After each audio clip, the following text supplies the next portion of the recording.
Das ondas feministas, a gente entende, tem a primeira onda, que é aquele caminho que estava se estruturando, o pessoal conhece do voto, tá?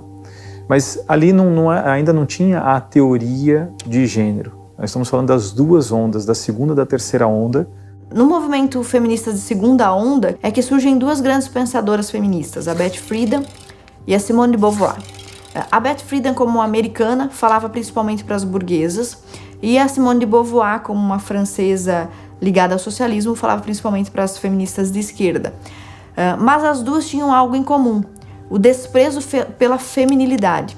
Nós temos a principal obra do século XX que fundamenta tudo isso, que é de Simone de Beauvoir, O Segundo Sexo, onde ela vai colocar que a opressão da mulher é mantida por existir homem e mulher, pelo binarismo.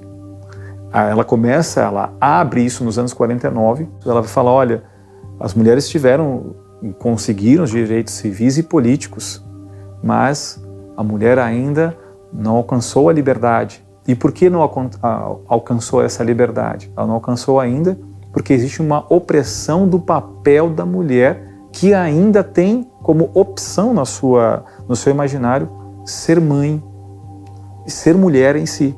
A Beth Friedan, por exemplo, publicou um livro chamado Mística Feminina. Ou seja, para ela, o feminino e a feminilidade são uma mística, um mito e uma invenção.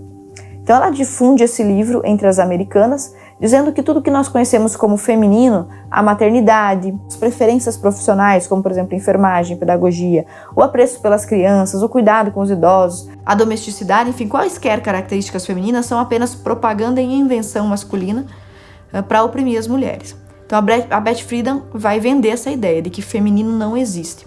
A Simone de Beauvoir, ao mesmo tempo, lá na França, vai escrever Não se nasce mulher, torna-se, relacionada principalmente ao materialismo e ao existencialismo do Sartre, que era seu amante. Ela começa a vender a ideia de que ser mulher ou ser feminina depende de uma decisão, de uma construção social. On ne naît pas femme, on le devient. Oui, c'est en somme la formule qui résume l'ensemble de mes thèses. Et ce qu'elle signifie est très simple, c'est que être femme, ce n'est pas une donnée naturelle. C'est le résultat d'une histoire. Il n'y a pas un destin biologique, psychologique qui définisse la femme en tant que telle. C'est une histoire qu'il a faite, d'abord l'histoire de la civilisation, qui aboutit à son statut actuel, et d'autre part, pour chaque femme particulière, c'est l'histoire de sa vie. En particulier, c'est l'histoire de son enfance, qui la détermine comme femme, qui crée en elle quelque chose qui n'est pas du tout une donnée, une essence, qui crée en elle ce qu'on a appelé quelquefois l'éternel féminin, la féminité. Et plus les études psychologiques sur les enfants s'approfondissent, plus il est sensible, plus on voit avec évidence que vraiment le petit bébé féminin est fabriqué pour devenir une femme. Veja, essas são os primeiros frutos da ideia de gênero, embora ainda não se tenha esse nome.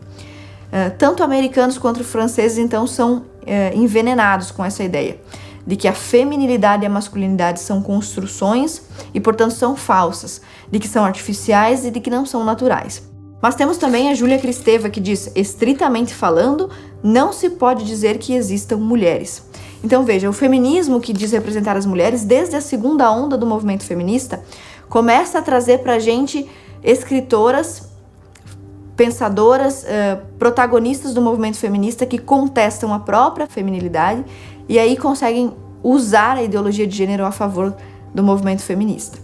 E é por isso que hoje nós dizemos que a ideologia de gênero é a terceira onda do movimento feminista. Então Simone de Beauvoir abre um caminho que não só Friedan vai escrever sobre isso, mas outras tantas feministas começam a teorizar sobre a existência de uma mulher.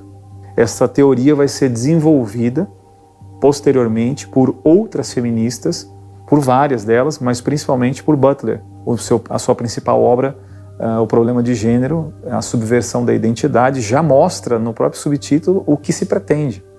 Dizer que não há uma identidade, algo determinado.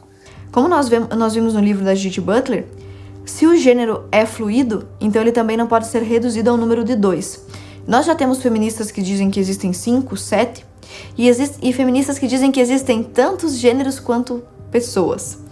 Nós temos então registros bizarros, por exemplo, de pessoas adultas que acham que são crianças, os seres humanos que acham que são um gato, que acham que são um tigre. Essas bizarrices já existem. É nesse momento em que os ideólogos de gênero conseguem criar a fluidez de gênero, ou o gênero fluido. Então, a sua obra, Butler, vai colocar essa ideia de que para se chegar à verdadeira liberdade, que não haja uma sociedade que continue gerando violências, tem que se modificar pela linguagem toda a compreensão que o homem tem de si mesmo, que isso foi uma imposição, que o gênero ele é de fato a libertação desse sistema, que o homem, quando fala sexo, e sexo masculino ou sexo feminino, ele está dentro de uma prisão linguística.